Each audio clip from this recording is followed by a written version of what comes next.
properly one time. 1, 2, 3. That's what I like to hear. Ladies and gentlemen, please welcome to the stage with more clapping and cheering, the magnificent Damien Power!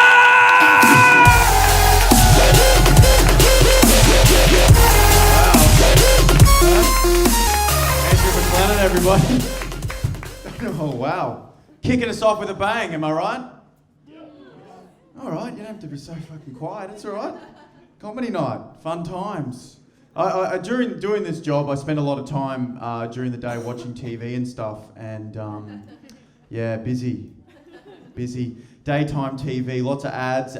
Sex sells, doesn't it, ladies and gentlemen? Sex sells. Every ad's got a sexy man or a sexy woman in it going, buy this dishwasher. Fisher Price or whatever. That's why I like old ads. You ever looked up an old ad from the 1940s or 50s on YouTube? Yeah, you should. It's great, isn't it? No sexy women, no metaphors, no analogies, no tricks, nothing. Just the bare information. I like that, man. Just, you need to buy a car? Buy a Ford car. It's a car. Ford. You see ads nowadays, it's like, do you love your family and not want them to die? Are you a man? Are you a real man that wants to have sex with multiple beautiful women all at once? Shop at Coles.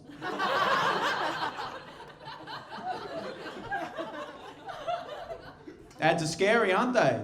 On the internet, because Google and Facebook have so much information about us. They know everything about us, our photos, what we say to each other, where we're born, religious beliefs, everything. They know more about you than you know about yourself. And they sell that information to corporations to sell ads to us that are getting more and more personalised to you. You wait. In 6 years' time, the more and more information corporations gather on us, in 6 years' time, you'll open your web browser, there'll be an ad so personal to you. It'll be like, remember that time you were 6 and you dropped a sausage at a barbecue? And then your cousins and you felt really embarrassed in front of them, and then your dog tried to eat it and you had to shoo it away, and then your mother came over and picked up the sausage with a tissue. Kleenex tissues are the strongest.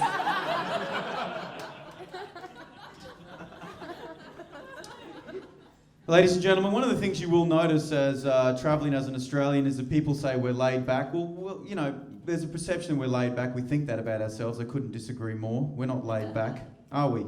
We're the most uptight people I've ever come across in all my travels around the world. Australians are the most rule-following... When I think of Australians, like, they're the fucking rules, mate. You line up here, there's a permit, there's a line, don't go there, mate. Where's your helmet? Don't smoke over there. I'm an Australian, you walk over here, you stay there, mate. I'm in this bit, are you over there? Yeah, they're the rules, mate, over here. Australians, mate. Well, oh, excuse me, mate. Yep, nah, yeah.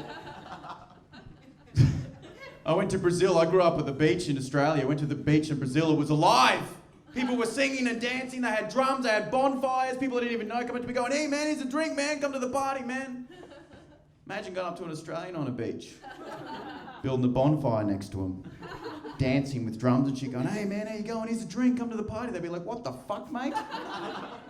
Mate, this is my bit.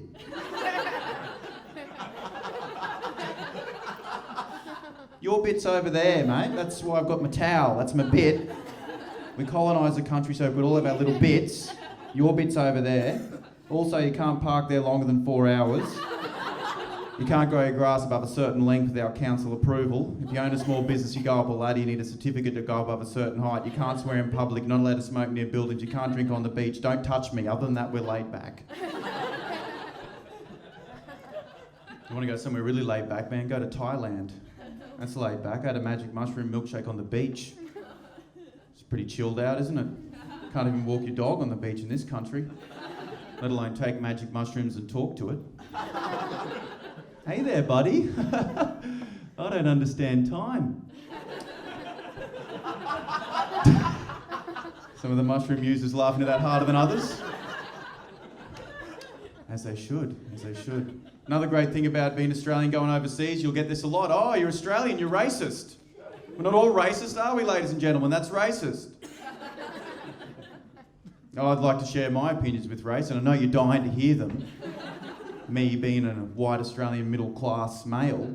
Let's hear your opinion on something. We haven't heard that. And I will. I will tell you my opinion because that is the tradition of my people. That has been for generations. I've been to Africa, Europe, Asia, and America. I've been a lot of places, and what I've learned is that racism happens the most wherever there are people. Yeah. And Asians. They're the two. That's obviously steeped in irony. It's a joke, ladies and gentlemen. He's a little bit uneasy because he's Asian, but no, he's not. No, steeped in irony, that bit. But one of the reasons, obviously, we have this stereotype is, well, the international media loves the story on Australian racism. They really do. You notice that when you travel, they love it. Like recently, a Korean man was robbed in Sydney. It was a one-off attack, but the Korean media blew it up to be this massive story that Australian racists were targeting Koreans, which is ridiculous, obviously, because racists can't tell the difference between Koreans and Chinese. That's the whole point. You know what I mean? Like, that's the point of being a racist. There's no racism. We had the Koreans this week, mate. Which ones are they? I don't know. That's why I got into racism, mate, so I don't have to fucking think. I don't want to have Venn diagrams and shit, mate. I just want to hate. It's hard to imagine an Australian racist actually going to the trouble of understanding the physical and cultural differences between different Asian nationalities and then still being racist. You know what I mean? Like there's a racist out there right now going, what are you up to, mate? Oh, I'm researching a bit of Korean culture. Oh, wow, look at that, mate. They've got pottery that dates back to 8,000 BC. It's incredible. Yeah, you fucking early pottery cunts. I'll kill you. You fucking wood pottery early, typical. You pottery early, what are you doing for the economy? Anyway, guys, it's a good note to end on. I think every comedy set should end on early pottery cunts. Thanks for coming to me, Damien Powell. Thank you.